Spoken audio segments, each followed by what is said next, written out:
Assalamualaikum warahmatullahi wabarakatuh. Di zaman sekarang ini, banyak dijumpai permainan yang menjanjikan berbagai macam hadiah. Permainan tersebut baik dilakukan secara langsung maupun tidak langsung, melalui media elektronik, misalnya internet, maupun media cetak. Dengan berbagai macam dalil yang dilontarkan para pemainnya bahwa hiburan. Akan tetapi, kenyataannya permainan tersebut dicampuri dengan perjudian. Artinya, sering dijumpai di masyarakat, baik di lingkungan tempat tinggal, di pasar, bahkan di tempat kerja. Permainan ini dibarengi dengan melakukan taruhan antara pemainnya. Fenomena judi ini berakibat adanya pihak yang diuntungkan dan pihak yang dirugikan.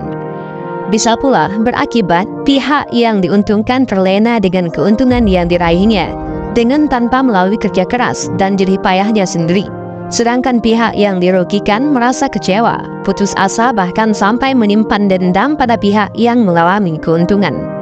Fenomena ini sering dijumpai pada masyarakat kita sekarang ini, yang tentunya situasi seperti ini dapat membahayakan sekali kehidupan masyarakat. Dan sebelum kita bahas bagaimana hukum judi lebih lanjut, kita akan sedikit membahas tentang sejarah perjudian. Berdasarkan penggalian arkeologi di Mesir, ditemukan jenis permainan yang diduga berasal dari tahun 3500 sebelum Masehi.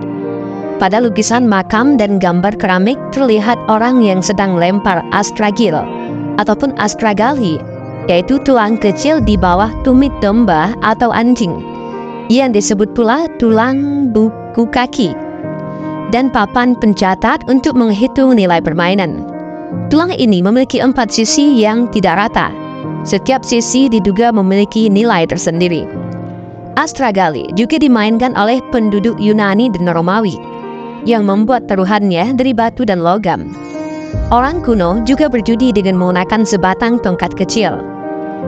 Cerita tentang judi paling banyak ditemukan pada kebudayaan Asia, termasuk Asia Tenggara, Jepang, Filipina, Cina, dan India. Ada yang menceritakan permainan judi antara dewa, antara manusia dan dewa. Taruhannya berupa kaum wanita, yaitu istri, saudara perempuan, dan anak perempuan, bahagian dari tubuh atau bahkan jiwa. Berdasarkan gambaran tadi, bahwa permainan judi tidak hanya dilakukan oleh masyarakat kita sekarang ini, tetapi juga telah ada semenjak tahun 3500 sebelum Masehi, yang ditemukan berdasarkan pada tokoh sejarah. Pada masa jahiliyah pun terdapat berbagai macam bentuk permainan judi. Dalam hal ini, yaitu judi al-maisir, pada masa jahiliyah terbagi 2 bentuk, yaitu al-mukhtarah dan al-tajazi'ah. Dalam bentuk al-mukhtarah, 2 orang laki-laki atau lebih menempatkan harta dan istri mereka masing-masing sebagai taruhan dalam suatu permainan. Orang yang berhasil memenangkan permainan itu berhak harta dan istri dari pihak yang kalah. Harta dan istri yang sudah menjadi pihak pemenang itu dapat diperlakukan sekehendak hatinya. Jika dia menyukai kecantikan perempuan itu, dia akan mengawininya. Namun jika dia tidak menyukainya, perempuan itu diambilnya sebagai budak atau gundi. Bentuk ini diriwayatkan oleh Ibnu Abbas.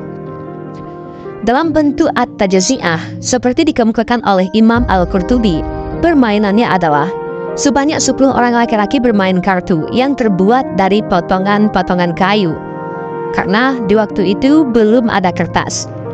Kartu yang disebut al-azam dan al-aqlam itu berjumlah 10 buah, yaitu al-fas berisi 1 bahagian, at-tu'am 2 bahagian, al-rakib 3 bahagian, al-halis 4 bahagian, al-nafis 5 bahagian, al-musbil 6 bahagian, dan al-mu'alli berisi 3 bahagian, yang merupakan bahagian terbanyak. Sedang kartu as-safih, al-mani, dan al-waqdi merupakan kartu kosong. Jadi jumlah keseluruhannya dari 10 nama kartu tersebut adalah 28 buah. Kemudian seekor unta dipotong menjadi 28 bahagian sesuai dengan jumlah isi kartu tersebut. Selanjutnya, kartu dengan nama-nama sebanyak 10 buah itu dimasukkan ke dalam sebuah karung dan diserahkan kepada seseorang yang dapat dipercaya. Kartu itu kemudian dikocok dan dikeluarkan satu persatu hingga habis. Setiap peserta mengambil daging unta itu sesuai dengan bahagian yang tercantum dalam kartu tersebut. Bagi mereka yang mendapatkan kartu kosong, yaitu 3 orang yang sesuai dengan jumlah kartu kosong, dinyatakan sebagai pihak yang kalah dan merekalah yang harus membayar unta tersebut. Sedangkan mereka yang menang sedikit pun tidak mengambil bahagian unta hasil kemenangan itu, melainkan seluruhnya dibagi-bagikan kepada orang-orang miskin. Mereka yang menang saling membanggakan diri dan melibatkan pula suku atau kabilah mereka masing-masing. Di samping itu mereka pula mengejek dan menghina pihak yang kalah dengan menyebut-nyebut dan melibatkan pula kabilah mereka. Tindakan mereka ini sesekali berakhir dengan perselisihan, percekcokan hingga saling bunuh-membunuh dan peperangan. Berdasarkan penjelasan ini, dengan jelas tergambar bahwa betapa buruknya akibat perjudian yang dilakukan pada masa jahiliyah. Bahkan yang sangat tidak berkeperimanusiaan adalah perjudian dalam bentuk pertama, yaitu al-mukhtarah, yang menjadikan istri masing-masing pihak yang berjudi sebagai taruhannya. Demikian pula perjudian kedua, yaitu at-tajazi'ah, berdampak pada rusaknya hubungan sosial dan saling melecehkan antara kabilah ataupun suku. Hal ini sangat tidak sesuai dengan nilai-nilai ajaran Islam yang sangat menghargai aspek kemanusiaan. Di Indonesia, banyak sekali jenis judi yang bisa ditemukan. Maksudnya Islam yang melarang segala bentuk perjudian juga membawa pengaruh, namun judi tetap dapat ditemukan pada hampir semua suku bangsa Indonesia. Artinya bahwa perjudian banyak ditemukan pada masyarakat Indonesia walaupun bentuknya berbeda-beda. Bahkan terdapat beberapa suku di Indonesia yang biasa berjudi pada saat upacara adat. Judi ataupun maisir, gambling dalam bahasa Inggris, adalah permainan dengan memakai uang yang sebagai taruhan atau mempertaruhkan sejumlah uang atau harta dalam permainan tebakan berdasarkan kebetulan, dengan tujuan mendapatkan sejumlah uang atau harta semula. Dalam hal ini, judi yang dimaksud adalah permainan yang mengandung unsur taruhan, yaitu semua bentuk taruhan, dan orang yang menang dalam permainan itu berhak mendapatkan taruhan tersebut. Dalam Al-Quran, kata al-maisir disebutkan sebanyak 3 kali, yaitu dalam Al-Quran surah Al-Baqarah dan Al-Quran surah Al-Ma'idah ayat 90 dan 91. Yas'alunaka 'anil khamri wal maisir, qul fihima ithmun kabiru wa manafi'u lin-nas wa ismuhuma akbaru min naf'ihima wa yas'alunaka madza yunfiqun qulil 'afwa dzalika yubayyinullahu lakumul ayati la'allakum tatafakkarun. Mereka bertanya kepadamu tentang khamar dan judi. Katakanlah, pada keduanya itu terdapat dosa besar dan beberapa manfaat bagi manusia, tetapi dosa keduanya lebih besar dari manfaatnya. Hadis Nabi yang terkait dengan larangan berjudi sebagaimana tertuang dalam salah satu hadis dari Abu Hurairah yang diriwayatkan oleh Bukhari dan Muslim sebagai berikut, yang artinya, barang siapa mengajak temannya bermain judi, maka hendaklah ia tebus dengan bersedekah.